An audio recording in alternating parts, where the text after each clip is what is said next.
तो आज का हमारा टॉपिक है कॉन्ट्रैक्ट ऑफ इंडेमनिटी। थंबनेल पर आपने देख ही लिया होगा।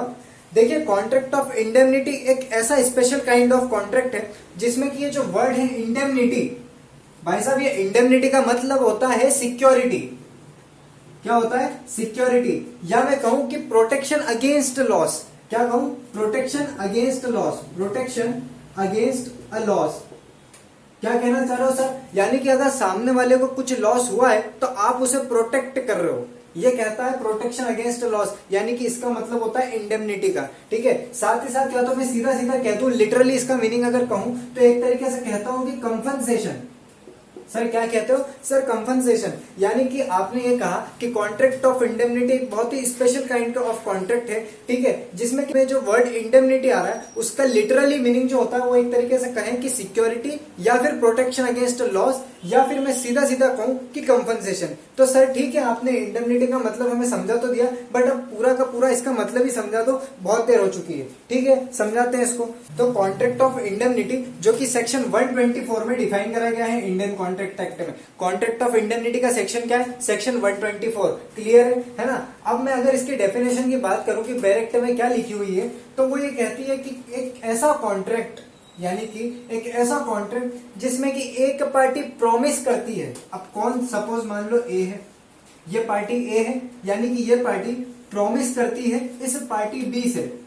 अब वो कैसा प्रॉमिस करती है? वो ये कहती है कि आपको अगर पर्सन बी, वो कहता है पर्सन ए कि पर्सन बी आपको अगर लॉस होता है, ठीक है, आपको अगर लॉस होता है तो मैं आपको प्रोटेक्ट करूंगा। यानी कि वो लॉस किसी भी तरीके का हो सकता है, चाहे वो मॉनेटरी लॉस हो। ठीक है, तो आपको जितना मॉनेटरी लॉस होगा तो हम एक ऐसा कॉन्ट्रैक्ट करते हैं, हमारे बीच में एक ऐसी ऑब्लिगेशन आएगी कि अगर आपको किसी प्रकार का लॉस होता है तो मैं प्रोटेक्ट करूंगा। और यही तो होता है इंडेमनिटी का मतलब। पर रुको, इसमें एक पेच ये है कि आप तो ये कह रहे हैं कि ठीक है, ए जो है वो बी से प्रॉमिस कर रहा है कि बी आपको अगर कोई लॉस होता है तो मैं आपको बचाऊंगा, मैं आपको वो कवर अप करूंगा। ठीक है, तो सर लॉस किस तरीके का किससे होगा?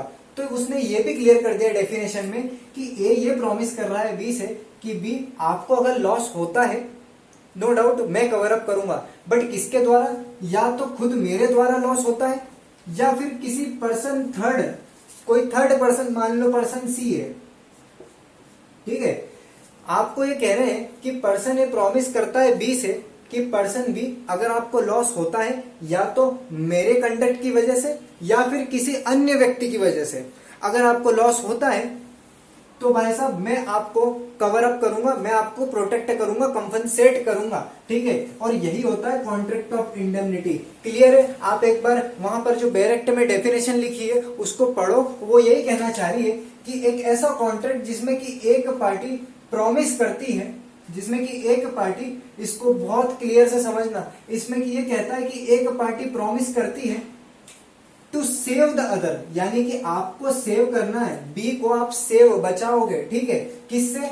एक लॉस से, एक लॉस से। ठीक है, इस बी को एक लॉस होगा उससे ही बचाओगे आप, उससे ही सेव करोगे। कौन करेगा? पर्सन ए करेगा। और ये भी कह दिया किसकी कंडक्ट की वजह से? या तो पर्सन ए, या तो मेरी खुद की कंडक्ट की वजह से, या फिर किसी अन्य व्यक्ति के कंडक्ट की वजह से अगर पर्सन बी तुझे लॉस होता है तो मैं तुझे सेव करूंगा। यही होता है कॉन्ट्रैक्ट ऑफ इंडेमनिटी, यानी कि एक ऐसा ऑब्लिगेशन तैयार हो चुका है इनके बीच में कि अगर इसको कल को कुछ लॉस होता है तो मैं आपको सेव करूंगा। यही होता है कॉन्ट्रैक्ट ऑफ इंडेमनिटी। क्लियर हो चुका है? अब आगे बढ़ते हैं हम।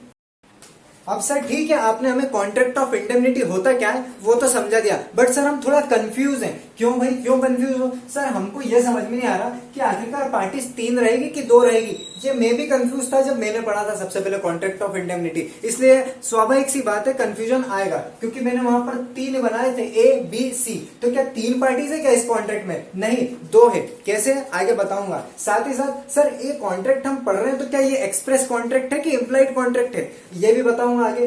तीसरी बात, सर कॉन्ट्रैक्ट आप पढ़ा रहे हो नो डाउट, तो हमने क्या पहले जो कॉन्ट्रैक्ट फर्स्ट में जो कंडीशंस पढ़ी थी, एसेंशियल कंडीशंस, कि कॉन्ट्रैक्ट में जो वैलिड कॉन्ट्रैक्ट होने के लिए क्या क्या कंडीशंस होगी, सर वो वैलिड होगी ना यहाँ पर, तभी तो कॉन्ट्रैक्ट मानेंगे। हाँ बिल्कुल सही है। अब इतना आपको अगर क्लियर हुआ है तो आप जंग जीत गए। मेरी बात सुनो, आप ये भी पूछो कि यार सर इस कॉन्ट्रैक्ट का ऑब्जेक्टिव क्या है, क्या आखिर क्या उद्देश्य है, क्यों हम पढ़ रहे हैं? तो मैं आपको कहता हूं कि ऑब्जेक्टिव इसका ये है कि भाई साहब जो ऑब्जेक्टिव इसलिए कि भाई जो कॉन्ट्रैक्ट में एंटर हो रही है पार्टी वो क्यों इंडेमनिटी कर रही है, क्यों यहाँ पर इंडेमनीफाई। देखिए जो अगर प्रॉमिस करता है कि मैं आपको लॉस से सेव करूंगा उसलिए हम कहेंगे, उसको हम कहेंगे वो इंडेमनीफाई कर रहा है। ये भी हम आगे समझेंगे, अभी रुको, धीरे धीरे सारी चीजें आएगी। तो देखिए ऑब्जेक्टिव यानी कि ये भाई साहब जो कॉन्ट्रैक्ट है उसमें जो पार्टीज एंटर हो रही है वो मेन रीजन यही है कि सामने वाले को जो लॉस हुआ है उसको प्रोटेक्ट कर रहे हैं, हम उसको हम सेव कर रहे हैं, जो भी उसको लॉस हुआ है उस लॉस से।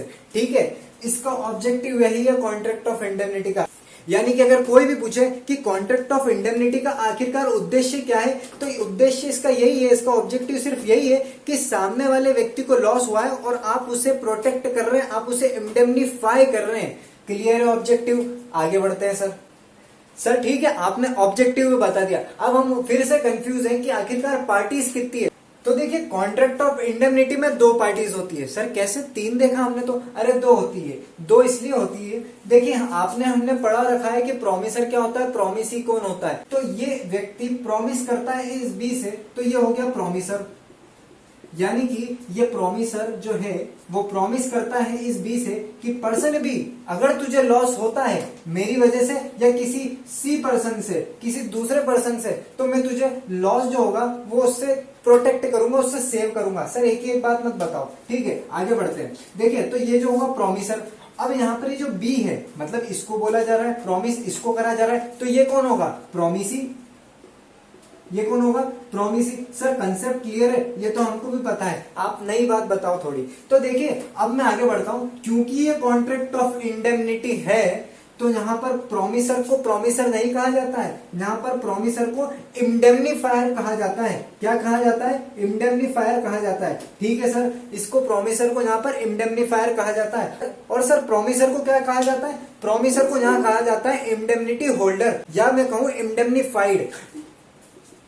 आईडीएच का मतलब होता है इंडेमनिटी होल्डर, पूरी स्पेलिंग नीचे लिखी। तो जो प्रॉमिसर है उसको हम कहेंगे इंडेमनीफायर, और जो प्रॉमिसी है उसको मैं कहता हूं इंडेमनिटी होल्डर, या मैं कहूं इंडेमनीफाइड। क्लियर है?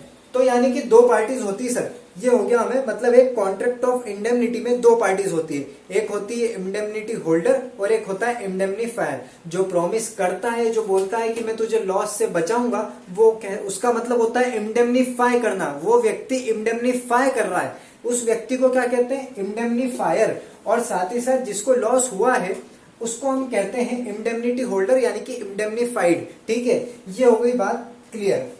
सर ठीक है, हमें यह भी समझ में आएगा कि दो पार्टीज होना चाहिए। अब सर हमें यह भी बता दो कि आखिरकार पूरी कंडीशंस क्या है कि एक वो कॉन्ट्रैक्ट ऑफ इंडेमनिटी हो जाए। हम कैसे पता करेंगे कि कॉन्ट्रैक्ट ऑफ इंडेमनिटी है? यानी कि सर हमारा कहने का, पूछने का मतलब यह है कि आखिरकार इसकी एसेंशियल कंडीशंस क्या है कॉन्ट्रैक्ट ऑफ इंडेमनिटी की। ठीक है, तो आपको एसेंशियल कंडीशंस कहूं मैं, तो सबसे पहली कंडीशंस तो ये फुलफिल होना चाहिए कि वहां पे दो पार्टीज होना चाहिए। कौन कौन सी, प्रॉमिसर और प्रॉमिसी। प्रॉमिसर और प्रॉमिसी कहेंगे क्या, नहीं, इंडेमनीफायर और इंडेमनिटी होल्डर कहेंगे। तो सबसे पहली एसेंशियल कंडीशन ये होनी चाहिए कि वहां पर दो पार्टीज होना चाहिए। सर कौन कौन सी, एक तो इंडेमनीफायर और एक होता है इंडेमनिटी होल्डर, आईडीएच, या फिर इसको हम इंडेमनीफाइड भी कहते हैं। ठीक है, तो सबसे पहली कंडीशंस की दो पार्टीज होना चाहिए। दूसरी कंडीशन भाई साहब, दूसरी कंडीशन की जो कॉन्ट्रैक्ट है वो या तो एक्सप्रेस हो सकता है या तो इम्प्लाइड हो सकता है। सर क्या कहना चाह रहा हूं, अरे मैं ये कहना चाह रहा हूं कि जो कॉन्ट्रैक्ट ऑफ इंडेमनिटी है नो डाउट वो होगा एक्सप्रेस या फिर इम्प्लाइड वे में भी हो सकता है। ये दूसरी कंडीशन। अब तीसरी कंडीशन कि उस कॉन्ट्रैक्ट में आप ये देख लेना कि कोई व्यक्ति क्या यहाँ पर लॉस से कवर अप दे रहा है क्या, कि सामने वाले को अगर लॉस हुआ है तो उसको कोई प्रोटेक्ट कर रहा है क्या। अगर वहां पर प्रोटेक्शन ऑफ लॉस की बात हो रही है, कौन सी, प्रोटेक्शन ऑफ लॉस, यानी कि प्रोटेक्शन ऑफ लॉस की अगर बात हो रही है किसी कॉन्ट्रैक्ट में, तो समझ लेना वो कॉन्ट्रैक्ट ऑफ इंडेमनिटी। यानी कि थर्ड कंडीशन इसकी ये है, कौन सी, प्रोटेक्शन ऑफ लॉस। यानी कि यहाँ पर पर्पस क्या होता है कि सामने वाले को लॉस हुआ है और हम उसे कंपनसेट, हम उसे सिक्योरिटी दे रहे हैं, हम उसे प्रोटेक्शन दे रहे हैं एक तरीके से जो उसको लॉस हुआ है उससे। तो थर्ड हमारा condition protection of a loss. ठीक है, पहली हो गई, दो पार्टीज होना चाहिए। दूसरा है कि कॉन्ट्रैक्ट एक्सप्रेस और इम्प्लाइड वे में, एक्सप्रेस यानी कि वो वर्ड्स के स्पोकन थ्रू भी या रिटर्न वे में भी हो सकता है, ठीक है। तीसरा ये है कि प्रोटेक्शन ऑफ लॉस हो रहा है। चौथा ये सबसे बड़ा एक तो एसेंशियल होना चाहिए कि भाई साहब आपने जो पहले नॉर्मल जो सबसे स्टार्टिंग में हमने कॉन्ट्रैक्ट पढ़ा था और स्टार्टिंग में हमने देखा था क्या क्या एसेंशियल कंडीशंस रहती है कॉन्ट्रैक्ट होने की है। भाई साहब आप कॉन्ट्रैक्ट की बात कर रहे हो, वो भी इंडेमनिटी। अरे इंडेमनिटी से पहले एक सबसे बड़ा वर्ड आता है कॉन्ट्रैक्ट। तो कॉन्ट्रैक्ट भी तो लॉफुल होना चाहिए, यानी कि एक सिर्फ अभी इंडेमनिटी हटा देते हैं हम, अभी सिर्फ अगर मैं कॉन्ट्रैक्ट की बात करूं तो जो कॉन्ट्रैक्ट होता है उसकी एसेंशियल कंडीशंस भी फुलफिल होना चाहिए। तो वो पुरानी एसेंशियल कंडीशंस जो हमने पढ़ रखी थी, कौन से सेक्शंस में थी वो, सेक्शन 1 से लेकर सेक्शन 75 तक, उसके बीच में जितनी भी यहाँ पर एसेंशियल कंडीशंस आई है कॉन्ट्रैक्ट बनने में, वो सारी होना चाहिए वहां पर। क्या हमने ये तो समझ लिया कि यहाँ पर कंडीशन वो होना चाहिए, एक वैलिड कॉन्ट्रैक्ट होना चाहिए, एक वैलिड कॉन्ट्रैक्ट। अब वो वैलिड कॉन्ट्रैक्ट वैलिड कब कहलाएगा, ये सारी पुरानी कंडीशंस हमें याद होनी चाहिए। क्लियर है।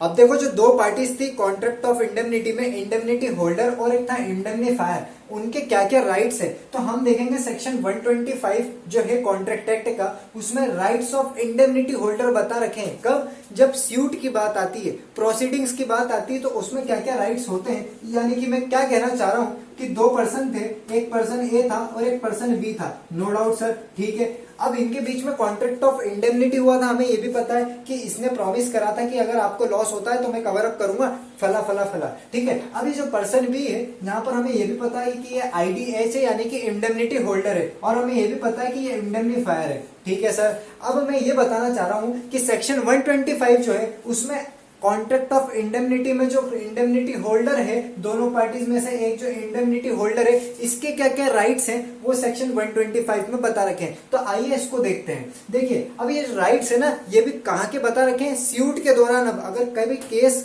भाई जो पूरा एग्जाम्पल है ना वो केस पर पहुंच चुका है। कैसे, देखो पहला राइट ये बताता है इंडेमनिटी होल्डर का, मान लो कुछ भी केस इन्होंने लगाया, यानी कि केस लगाया इसने।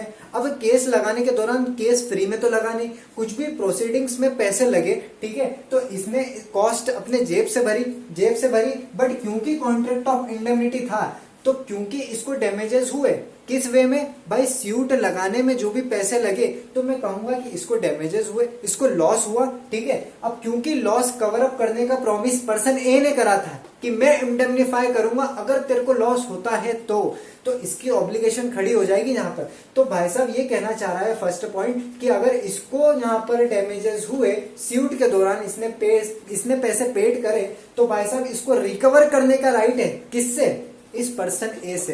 पहला राइट किसका, आईडीएच का। दूसरा राइट ये है कि भाई साहब जो आप स्यूट कर रहे हैं उसको डिफेंड कर रहे हैं, यानी कि आगे और भी प्रोसीडिंग्स चल रही है, उस दौरान भी कॉस्ट चीजें लगी, पैसे लगे, फ्री में काम कुछ नहीं हो रहा है, ठीक है, तो भी इसको अपनी जेब से पैसे देना पड़ रहे हैं। तो क्या कह रहे हैं, इसको डैमेजेस हुए तो इसके पास क्या अधिकार है, इस पर्सन ए से लेने का अधिकार है जो भी डैमेजेस हुए मुझे, क्योंकि इस भाई साहब ने इंडेमनीफाई करने का प्रॉमिस करा था। दूसरा राइट भी ये कहना चाह रहे हैं कि आपको जो भी कॉस्ट लगी स्यूट को डिफेंड करने में प्रोसीडिंग्स के दौरान, तो आपको रिकवर करने का राइट है इस पर्सन ए से, इंडेमनीफायर से। दूसरा राइट था। तीसरा राइट ये कहना चाह रहा है कि देखो स्यूट के दौरान कभी कभी मैटर्स ऐसे रहते हैं कि कॉम्प्रोमाइज हो जाता है, हमें कॉम्प्रोमाइज अगर करने जाना है तो भी अगर कुछ पैसे लगते हैं, मान लो इन दोनों भाई पर्सन सी और पर्सन बी के बीच में एक केस चल रहा था, अब हुआ ये कि हमको कॉम्प्रोमाइज करवाना है। अब कॉम्प्रोमाइज हुआ तो पैसे लगे तो इन्होंने भी दिए, तो इसको जितने पैसे दिए इसने, मतलब भाई रिकवर भाई साहब वापस ये पर्सन ए से करेगा जो भी इसको कुल मिला के पैसों की बात हो रही है कि आपको अगर डैमेजेस हो रहे हैं तो भाई साहब मैं आपके पीछे भगवान के रूप में बैठा हूं कि आपको रिकवर करूंगा, ठीक है, कंपनसेट करूंगा। ये होता है इंडेमनिटी होल्डर के 3 राइट्स बता रखे सेक्शन 125 क्लॉज 1, क्लॉज 2, क्लॉज 3 में। क्लियर हो चुका है। एक चीज और कि जो प्रोमिसर था जिसको हम इंडेमनीफायर कह रहे हैं हमारे एग्जाम्पल में, किसको, इंडेमनीफायर जो है हमारा, भाई इस इंडेमनीफायर की लायबिलिटी कब ऑफर होगी ये भी देखना जरूरी है। इसकी लायबिलिटी तभी ऑफर होगी जब उस पर्सन बी को, जो हमारे एग्जांपल में था, उसको कुछ लॉस होगा, तभी तो ये आएगा कवर अप करने। सबसे पहली लाइबिलिटी तो इसको, अगर इसको लॉस हुआ ही नहीं है तो क्यों आएगा ये? क्लियर है? तो commencement of liability of indemnifier की बात करी मैंने।